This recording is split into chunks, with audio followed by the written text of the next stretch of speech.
My name is Ashlyn. I am a paramedic. Welcome to my YouTube channel.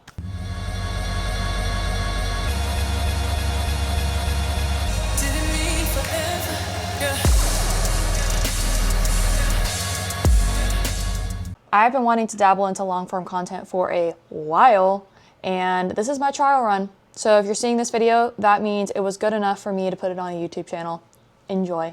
I'm having a self-care day. I'm sitting here, I'm doing my nails, and I decided it was a perfect time to blind react to some YouTube videos that I have saved on my phone. I have had this saved on my phone since the day it came out, and I've wanted to get my blind reaction on it. This is a Jubilee video, and it is first responders reveal the truth about their job. If you know anything about a Jubilee video, it's gonna take you on a roller coaster of emotions. So I don't get copyrighted by Jubilee. I am gonna put the screen right here, but I'm probably gonna like distort the audio a little bit because I don't feel like getting copyrighted. I don't feel like getting into a fight with somebody. I don't have enough money to pay out a lawsuit. I'm on a first responder salary. Anyways, let's get started. Truthfully, I think this is the first full-length Jubilee video that I've ever watched, and I'm nervous. I have my sons, I have 4 boys, and we were all kind of just joking one night, and I was just looking around, and I was like, you know, you guys have had way more than I've ever had growing up. You know, I've been able to give you everything I never had. You know, what more can you ask for? Kind of just like joking around, and my oldest son kind of looked at me and said, you could have been there more. Oh. And, you know, I kind of looked at him. He wasn't laughing. He wasn't smiling. I could kind of tell he was really serious when he said it, and it got me kind of reflecting on my career and my life. You know, I work 24 hours and I'm off for a couple of days. You know, your kids have events. You know, my sons play sports. They're in the band. They have certain things that they would like for me to be there. Then sometimes I can't because I'm working, or sometimes I'm just too tired, or to be honest, man, sometimes I'm not in the mood, to be perfectly honest. Oh, depending on how the day was this before. is breaking my heart already. Oh my gosh. So the statement that they're going over is, I feel like I can't be a good father with this job. I'm not a parent, obviously, but this is a fear that I have, becoming a parent eventually in my life. But I'm gonna twist this around. Sometimes I feel like I can't be a good daughter. I can't be a good aunt. I can't be a good sister because, yeah, we are gone so much. Even just this weekend. I'm filming this on July 2nd right now. This weekend, obviously, is July 4th. And it's one of those things about being a first responder. You may work holidays, you may work weekends, you may work birthdays, graduations, parties, celebrations of any sort, and you are going to miss them.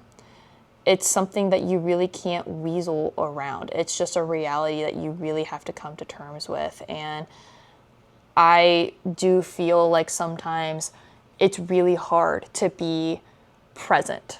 It's really hard to be this quality family member sometimes because you're not there. Like my niece, she's literally coming up on 4 months old. I've probably seen her 3 times in her life, and that absolutely breaks my heart. It's my brother's first child. It's my first time being an aunt. Obviously, I want to be more present in her life, but it's also hard because I work 3 jobs outside of my normal full-time job on the ambulance. It sucks. It's definitely, arguably, the hardest sacrifice that first responders make. And what this guy is talking about, that his kids are becoming aware of his job, that is a definite fear that I have. And I feel like that's a pressure that is really talked about in women. Like when they have kids, they step off trucks because they want to be present in their lives, but they don't talk about it on the male side whatsoever. They don't talk about how it's really hard to be present in that kid's life. And this guy seems so heartbroken about it. I bet this guy is such a good dad, and he is being so understandably hard on himself, but man, this is heartbreaking already. And this is the first 2 minutes. This is like a therapy session. So all of these people basically just stepped up saying like, we resonate with you. This is like the best group therapy session ever, because all of these people are revealing these secrets about the job, and then they're in a room with people that all understand them. I'm tearing up. Oh my gosh. I'm not gonna make it through the 30-minute video. Oh. I used to purposely get into fights at work to deal with the stress and anxiety of my job. Oh, it's the law enforcement officer. Whenever there was a highly combative inmate, whenever there was somebody with a weapon in their cell, I was the first person to go in, and I love doing that. That was my adrenaline rush. I just go into work, I could be having a bad day, and hope that someone would test me, hope that someone would take a swing at me or want to throw hands with me just to get that anger out. And looking back on it now, anger is not the only way to release your emotions. It still is a stigma within law enforcement. It definitely is. And I think that's why a lot of law enforcement, firefighting, and police, they all get into like MMA fighting or that type of hobby because it releases anger. We're gonna beat your ass, and that's just what it is, and that's such an adrenaline rush. But stuck with me was what you were saying is like, and you're retired, and I think a lot of these, and I'm retired from the NYPD, but I think he's a law enforcement officer too. Retired. I never thought about my feelings. Oh, he's tearing up. Nope, I can't do it. I am choosing to look away. I can't. Sorry. No, so I'm showing emotions now. I would not be able to sit in this room. Ever showed emotions. I would not be able to do it. Because you couldn't. I have been in therapy for 3 years. I've talked several times about my job in therapy. And my therapist is a former EMS provider. And, oh, these people are breaking my heart. I don't know if I'm going to make it through this video, guys. So what do? You go to the bar, you drink. If there wasn't a stigma, if I was active, I wouldn't be talking about this. Like, just what I did now, like, my friend's going to probably see this. That's, the statement he just made is crazy. Hold on, pause. So this guy's retired, right? He just said, if I was still active, I wouldn't be talking about this. And that's so sad to me. I think my conversation with James Boomhauer really represents this. I talked to him about a couple calls I had. If you're interested in that, it's right here. It is to this day one of the most memorable conversations I've ever had with someone. Thinking about it makes me tear up because of what we talked about. We talked about a few calls that I had where I actually worked on other first responders. Like, they were the patients, and I was just the unlucky/lucky duck that got to be a part of them. One of them specifically, I will never forget this. We didn't have a debriefing, and we really should have had a debriefing. The patient was a fellow firefighter, and I won't get too much into it because I will start busting out crying still because it stuck with me. And it's not like the whole situation in itself. It actually had one of the best outcomes ever. The firefighter is still very much alive to this day, doing very well. The reason it stuck with me was because it was the first time where I actually realized patients can be more than just family members and friends. They can be coworkers. They can be people that you see on these calls that are big, bad, tough, people that you work alongside with that you have so much respect for. And then they turn around and they become your patient, and it's like the most vulnerable moments. That's what this conversation is reminding me of. How my partner on this call was my captain. My captain is one of my favorite people ever, but he's this big burly man. Very, very tough guy. And I kind of remember after the call, during the call, he got really flustered. He was actually the one in charge of the call. I was his partner. We were a double medic truck that day, but he was the one writing the report and stuff. And I remember he was putting the 4-lead on the patient, and then I had the 12-lead cables and stuff. And I noticed when I looked down, I'm like, oh my gosh, right and left is switched. And I flipped it, and he noticed it, and I could just see him shaking his head, trying to focus. And after the call, we were sitting in the truck, and he's like, I don't know what was going on. I realized whoa, I need to relax. I flipped a 4-lead cable. And that was about the extent of the debriefing him and I had from it. I wish we would have had more because, that was almost a year ago. I think it's actually coming up on a year that we ran this call together, and to this day, it kind of still just bothers me. It's a conversation that needs to be had. And this guy's right. When people are on duty, when they're in the job, they don't talk about it. That's insane to me.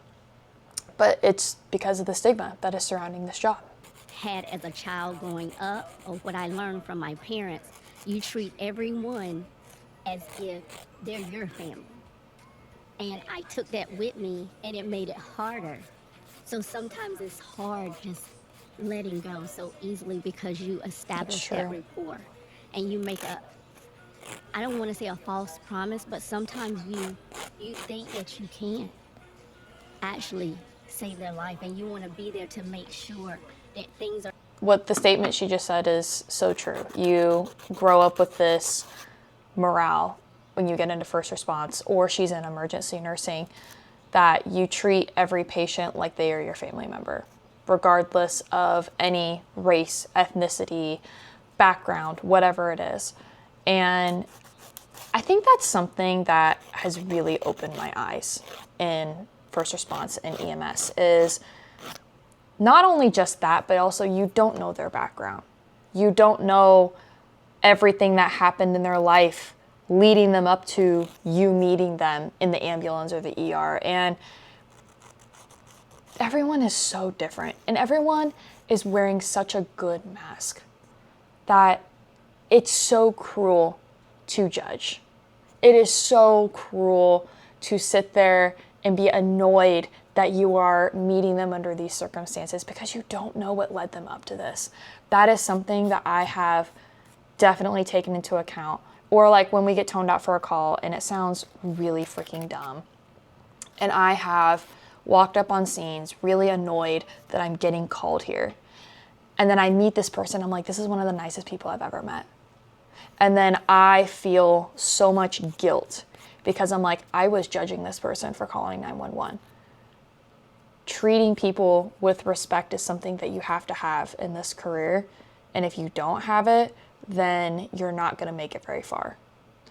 But what she's talking about is building rapport with these patients, building this bond of trust and loyalty. Like, I'm going to take care of you. Like, I'm going to do my absolute best. And then when they go downhill on you really fast, that person's already made a mark on you. That is something in healthcare that is so difficult. I have definitely built these rapports with people. I remember my first really critical patient as a paramedic. I literally stood over this woman and asked her, like, please stay awake. Keep breathing, stay awake. And it was so hard to let her go. And I remember like checking patient outcomes for like the next week or two, and I never saw one. And it always like looms with me, like, did she pass away? Like, did she remember me in passing away? Something really hard in this career, for sure. Desensitized to losses because of my job. I feel this one. And the first few hours, you know, you still have a whole shift to work. You really can't let it impact you. You have to clean up the ambulance, clean the blood out, wipe your tears away if you shed any, and continue. You can with see your day like and go save all the next of them person. feeling And so heavy for my as she's insanity, talking, because I had to learn how to this be is okay one of with the death. things I about bring first home response the that inability to show emotion. is I bring sadly home the inability a to reality. fully feel We become our so and, desensitized you know, I had my own to uncle pass very away last traumatic summer, and I'm things like, yeah, in that's our it. lives. Death, it happened. Literally half of the room just stood up with her. That makes me so happy for her. Parents recently, and it's just like it's just another day. I felt that so hard. He said he just recently had a grandparent pass, and he's just like, well, that's another day. That is something that I definitely have experienced in my own life. Like when there's somebody sick in my family, or like my parents are going through something, and I don't really know how to react sometimes, because that's what I do in my job every day. I see people that are sick. I see people that are hurting. I've seen people on hospice and just have zero life in them. That's normal for me, but it's not normal for them, and I really forget that sometimes. And it does make me feel like a really cruel person sometimes. Like when my mom who, bless her heart, is such an empath. She feels things for everybody. I'm not that way. And sometimes when she's talking to me about it, I feel so cruel. I feel so rude because I don't really know how to respond to her. I think about what she's saying and I'm like, okay, but like, you can't do anything about it. This person's gonna be sick. They're gonna be hurting. They're going to pass eventually. Like, you kind of have to move on. She doesn't think like that. She's a big dweller. She feels things so passionately. And I think I do as well, but just in a different way. And I do think this job has contributed that as well. Like the death of my dad when I was 10 years old, sorry. That still impacts me a lot, but I can't let myself dwell on it. And when I see these people and I think about how they remind me of my dad, or I have a patient who's losing their father, like it does affect me, but it's like I can't let myself dwell on it. I can't let myself think too much about it, or it will affect me. And maybe that's bottling it up. I don't know. But I do think this job has made me very desensitized to a lot. And it's not necessarily a great thing. I think I'm a very passionate person. I think I do feel things deeply, just in a very different way. Be open, because it's going to show weakness is actually your greatest form of strength. Oh, you know, now that that was a quote. That's a t-shirt. Your weakness is actually your greatest form of strength, or showing your vulnerability is your greatest form of strength. It's just like when I mentioned my captain, this big burly man that I look up to so much, showing emotion after this devastating call. This is a retired NYPD officer that is definitely like one of the toughest looking in the room. And he's talking about, he feels like he couldn't talk about his trauma because it would be seen as weak. And that's, like I said earlier, it's so frustrating. This reminds me of that call that I was talking about earlier. I truly think we should have had a debriefing. I know the firefighters did, but like on the EMS side, me and my captain, we should have had a debriefing. We should have been pulled that day from our trucks, but we weren't. And if I would have gone to my chief, my training chief, my deputy chief, my battalion chief even, I was afraid that I would have been seen as weak, that I would have been seen as like, why do you need a debriefing? I was very scared of that. I remember when I had a student on capstone, we had an MCI rec, and it was not only my first MCI, but it was also my partner's first MCI. And then obviously it was my capstone student's first MCI. And in the moment, I wasn't really thinking that. I was kind of just like, you know, a fight or flight mode. We're responding to a call. We are in game time mode. Like, there's no time to think about how traumatic it is to have patients like laying on your cot unresponsive, right? Well, a few days after the call, I was talking to my capstone student, and we were actually on shift. Like, he also worked at the service I did. And I kind of just stopped and I was like, how did you feel about that MCI? And then I remember having a conversation with him that was so vulnerable.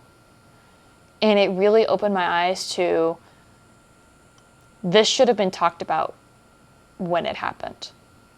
We should have not continued to probably work that day, because the things that him and I talked about were actually quite traumatizing for us. It was a conversation that I'm so glad that we had, but it really opened my eyes to like, holy crap, yes, this is a part of our job. We sign up to respond to these car wrecks, to these house fires, to these incidents that happen, and we are expected to be the calm in a storm. But ultimately, who is our calm? We can't be our own calm sometimes. It's okay to have to reach out and find that calm. And this guy's quote, like, your vulnerability is your greatest strength, is really powerful, because a lot of people don't view it like that. And it's very sad. We're almost done. We've made it through without crying. We're almost done. Abso-freaking-lutely. We're ending on such a good note. That is such a good thing to say.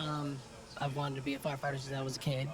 I've been doing it for about actually I make 20 years. He's been doing this for 20 years. Next month.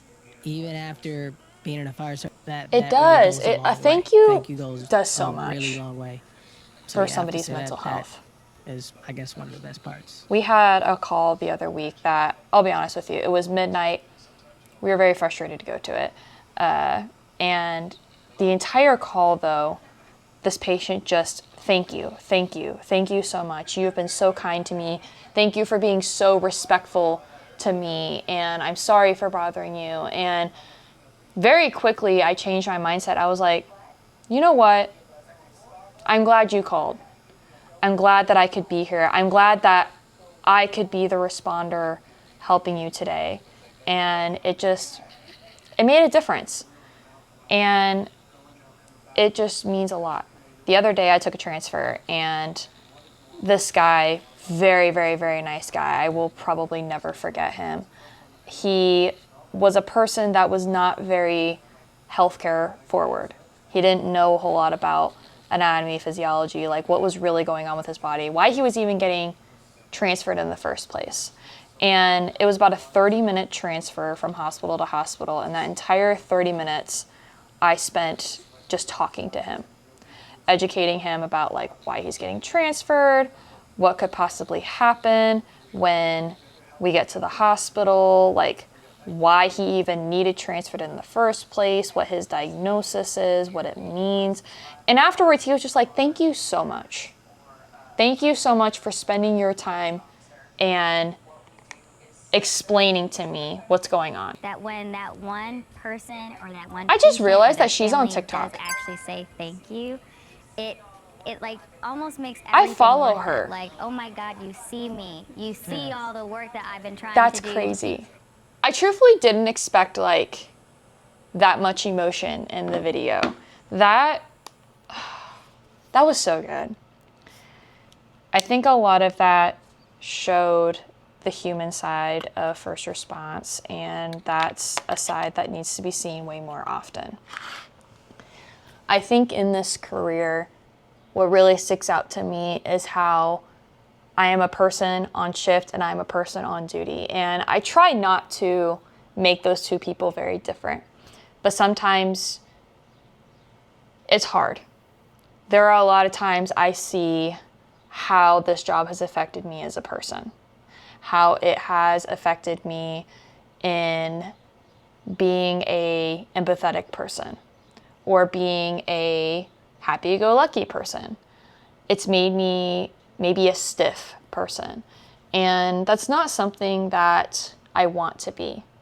There are so many times, there's one specific time that I was not really as compassionate as I wanted to be. I wasn't as happy as I wanted to be because I let so much negativity get to me. I was very easily annoyed.